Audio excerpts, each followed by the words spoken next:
12 দিনের সংঘাতে ইসরায়েলের বিরুদ্ধে শক্ত প্রতিরোধের পর আবারও সরাসরি যুদ্ধের ঘোষণা দিল ইরান। প্রেসিডেন্ট মাসুদ পেজেশকিয়ান সাফ জানিয়ে দিলেন পুরোদস্তুর লড়াইয়ের জন্য প্রস্তুত তার দেশ, আর ইরান কোনোভাবেই নিজেদের পরমাণু কর্মসূচি থামাবে না। কাতারের প্রভাবশালী গণমাধ্যম আল জাজিরাকে দেওয়া এক বিশেষ সাক্ষাৎকারে পশ্চিমা বিশ্বকে হুঁশিয়ার করে ইরানি প্রেসিডেন্ট বলেন, ইসরায়েল এবার হামলা চালালে দেশটির আরও গভীরে আঘাত করবে তেহরান। আলোচনার দরজা খোলা রাখলেও ইরান কখনোই ইউরেনিয়াম সমৃদ্ধকরণ থামাবে না। ইরানি শীর্ষ নেতাদের এই ধরনের কড়া মন্তব্য কি ইঙ্গিত দিচ্ছে বড় কোনো সংঘাতের?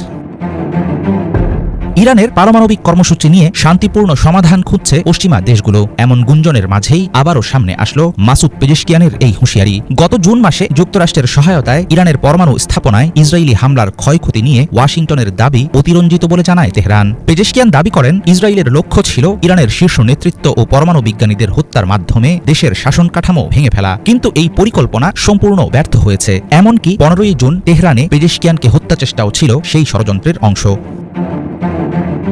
ইউরেনিয়াম সমৃদ্ধকরণ কর্মসূচি বন্ধের ব্যাপারে মার্কিন চাপকে বরাবরই প্রত্যাখ্যান করে আসছে ইরান। তেহরান যেন পারমাণবিক অস্ত্র না বানায়, এটাই চায় আমেরিকা। তবে ইরানের দাবি, ধর্মীয় ও মানবিক কারণে কখনোই পারমাণবিক অস্ত্র বানাতে আগ্রহী নয় দেশটি, কিন্তু শান্তিপূর্ণ উদ্দেশ্যে পরমাণু সক্ষমতা অর্জনের পক্ষে শক্ত অবস্থান তেহরানের। আল জাজিরার সাক্ষাৎকারে এসব দাবি করেন ইরানের প্রেসিডেন্ট। পেজেশকিয়ানের বক্তব্যে আরও স্পষ্ট হল, পারমাণবিক সক্ষমতার বিষয়ে তেহরান কোনো চাপ কিংবা হুমকি সহ্য করবে না, বরং পশ্চিমাদের চোখ রাঙানি অগ্রাহ্য করেই এগিয়ে যাবে তারা। তুরস্কে পরমাণু কর্মসূচি নিয়ে পুনরায় ইউরোপের 3 শক্তির সঙ্গে আলোচনায় বসছে ইরান। সেই বৈঠকে যোগ দেবে ফ্রান্স, জার্মানি ও যুক্তরাজ্য। 2015 সালের পরমাণু চুক্তি থেকে যুক্তরাষ্ট্র 2018 সালে বেরিয়ে যাওয়ার পর এই প্রথম এত গুরুত্বপূর্ণ আলোচনা হতে যাচ্ছে। আল জাজিরার সাক্ষাৎকারে ইরানের প্রেসিডেন্ট দাবি করেন, কাতার ইরানের বন্ধু, তাই গত জুন মাসে ইরানি হামলার সরাসরি লক্ষ্য ছিল না দেশটি, বরং তেহরানের পরমাণু স্থাপনাগুলোতে বোমা বর্ষণের প্রতিশোধ নিতে যুক্তরাষ্ট্রের সামরিক ঘাঁটি লক্ষ্য করেই হামলা করেছিল ইরান।